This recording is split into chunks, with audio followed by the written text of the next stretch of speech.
Johnny Boy, on va s'attaquer à un gros morceau, l'armement du Marsoc.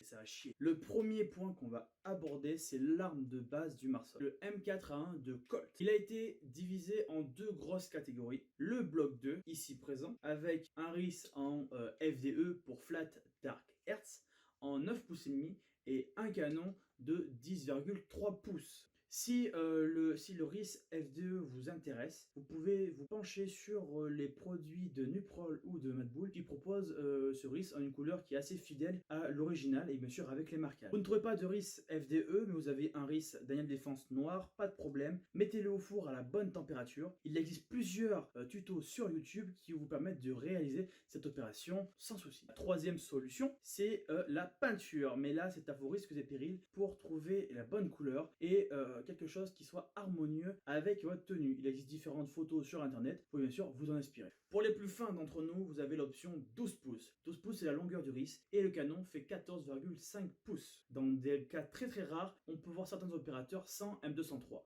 650 €, c'est le prix que vous coûtera le RIS officiel de Daniel Défense. Il existe une version civile et une version militaire, qui est un peu plus difficile à trouver. Vous n'avez pas 650 € à mettre dedans, trouvez le Madbull ou le Nuprol aux alentours de 80 à 100 €. Passons maintenant au calibre supérieur. On va rentrer dans la catégorie DMR Sniper. Et là, il va falloir bien s'accrocher. Parmi eux, le MK13 Mode 5. Le MK13 possède un RIMARS qui permet à son opérateur de rajouter un module de vision nocturne ainsi qu'un PEC ou désignateur laser. Pour créer cette arme, il faudra faire appel à son ingéniosité et partir sur une base AW338 et y appliquer certaines modifications. Levier d'armement, RIMARS, chargeur et le cache-flamme. Le M40A5 et le M40A6 sont ensuite les deux principaux snipers utilisés par le Marsoc. On va pouvoir trouver le M40A5 de Marui et le nouveau M40A6 de Ares. Dans la catégorie DMR, on va trouver différentes armes, M110 et le M110K1. Quelle est la différence entre ces deux armes? C'est simple, c'est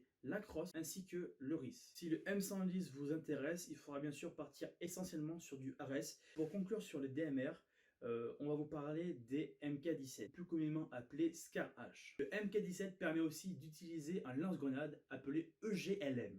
En machine gun, la M249 que tout le monde connaît bien sûr, mais qui va subir quelques opérations esthétiques pour devenir la MK46. Ces modifications sont essentiellement portées sur la crosse et le RIS. Le garde-main d'origine est viré et le top cover aussi. Maintenant passons aux trucs qui font boum. On va retrouver différents types de lance-grenades stand-alone, c'est-à-dire qu'ils ne sont pas obligatoirement montés sur des armes ou des répliques. Ici le M320 de chez Ares. Si cette réplique vous intéresse, vous pouvez la retrouver chez Ares ou chez le fabricant S&T. Attention, les prix peuvent différencier suivant le modèle. Le M119 est un lance-grenade stand-alone. Utilisé pendant la guerre du Vietnam, le Marsoc l'a utilisé durant les premières années de son déploiement en Afghanistan. Difficilement trouvable, certaines versions coûtent entre 300 et 400 €. Pour revenir sur les lance-grenades montées, deux options, le MK18 avec le M203 et le Scar H avec le GLM.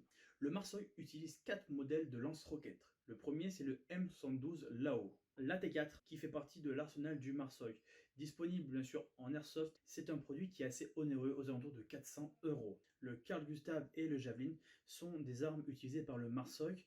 Niveau armes de poing, il existe différents modèles. Le plus répandu est le Glock 19, qui est le modèle en dotation chez le Marsoc. Différents fabricants d'airsoft le reproduisent comme WE, Marui et compagnie. Facile de le retrouver sur le marché, même de l'occasion. Merci d'avoir regardé la vidéo jusqu'au bout.